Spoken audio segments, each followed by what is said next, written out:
జనగామ జిల్లాలో భూభారతి భూముల వ్యవహారంపై ఎమ్మెల్యే పల్లా రాజేశ్వర్ రెడ్డి రాష్ట్ర ప్రభుత్వంపై తీవ్రస్థాయిలో విమర్శలు గుప్పించారు, మండిపడ్డారు. భూభారతిలో పెద్ద ఎత్తున అక్రమాలు జరిగాయని, ఇంటర్నెట్ సెంటర్ల నిర్వాహకులు అధికారులతో కుమ్మక్కే కోట్లు కొల్లగొట్టారని ఆరోపించారు. తప్పు చేసిన వారిని వదిలేసి అమాయక రైతులను నోటీసులు ఇవ్వడం ఏంటని ఆయన ప్రశ్నించారు.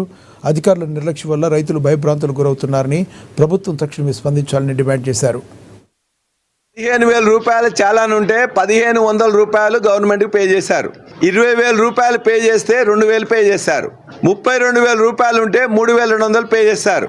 ఒక సున్నా తీసేసి ఇలా ఈ ప్రభుత్వంలో మీ సేవ నిర్వాహకులు కావచ్చు, అధికారులు కావచ్చు, అనేక మంది కుమ్మక్కై కోట్లాది రూపాయలు ఇలా అయితే కూడా దాని గురించి తెలివి లేదు తెలుసుకోవడానికి. నిజంగానే వాళ్ళ తెలివి ఉన్నట్లయితే ఎప్పుడో తెలుసుకొని ఎవరైతే చేసినో వాళ్ళందరినీ లోపలేసేవాళ్ళు. కానీ ఎవరైతే 32,000 చాలాను కట్టినరో ఆ కట్టిన వాళ్ళను వ్యవసాయదారులు కావచ్చు, లేకపోతే రైతులు కావచ్చు, లేకపోతే అమ్మకం కొనుగోలు చేసిన వాళ్ళు ఉండొచ్చు.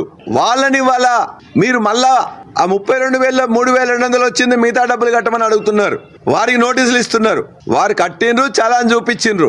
ఎవరైతే మధ్యవర్తులున్నారో, ఎవరైతే నిర్వాహకులు ఉన్నారో, ఎవరైతే అక్రమాలు చేస్తున్నారో వాళ్ళ దగ్గర చేతనైతే మీరు వసూలు చేయండి.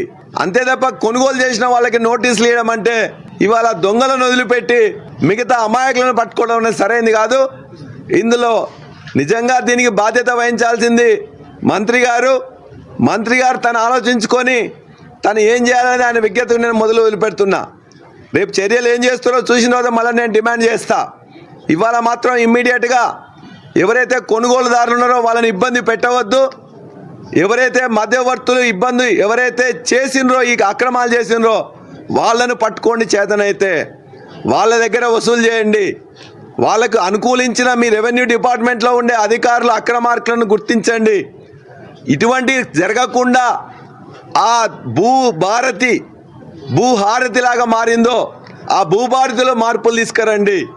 మంచిగా ఉన్న ధరణిని మళ్ళా తీసుకురావాలని చెప్పేసి నేను మీ ద్వారా డిమాండ్ చేస్తూ, ఇవాళ అమాయకులను మీరు ఇబ్బంది పెడితే మాత్రం వారికి అండగా మేము ఉంటామని చెప్పి తెలియజేస్తున్నాం.